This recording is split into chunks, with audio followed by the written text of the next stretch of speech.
الضريبة السنوية على السيارات في المغرب كتخلص خلال شهر واحد، يعني يناير، يعني من 1 يناير إلى 31 يناير. هذه المدة هذه كاملة شهر، عندك ممكن تخلّص في أي وقت داخل هذا الشهر.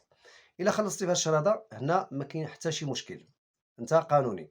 ولكن إلا فوتي شهر واحد دخل شهر 2، هنا كتزاد أوتوماتيكيًا واحد 15% زايدة على ديك الثمن اللي كنتِ غتخلّصيه. العام اللي فات كانت 10%، هاد العام 15%. بمعنى إلا كنت كتخلّص مثلًا 700 درهم 14,000 ريال، عاد ولي تخلّص زائد هذاك 14,000 2100 ريال، 105 دراهم زايدة على ديك 14,000، يعني غادي تخلّص 16,000 ريال و100 ريال. إلا كنت كتخلّص مثلًا 1500 درهم 30,000 ريال، عاد زاد عليك في شهر 2 عاد زاد عليك 2,225 درهم، يعني 4500 درهم. ما تبقاش تخلّص على 30,000، غتخلّص 34,500 ريال. إلا زاد دخلتي في شهر 3 كتزاد 0.5% على ديك 15%، يعني كتولي 15.5% من ديك الثمن اللي كنت كتخلّص عليه. دخل شهر 4 كتولي 16% وأنت ماشي كتزيد بالنص، كل شهر كتزيد 0.5 ديال كل تأخير. زائد هذا هو اللي مهم، كيتقيد لك واحد الحجز عند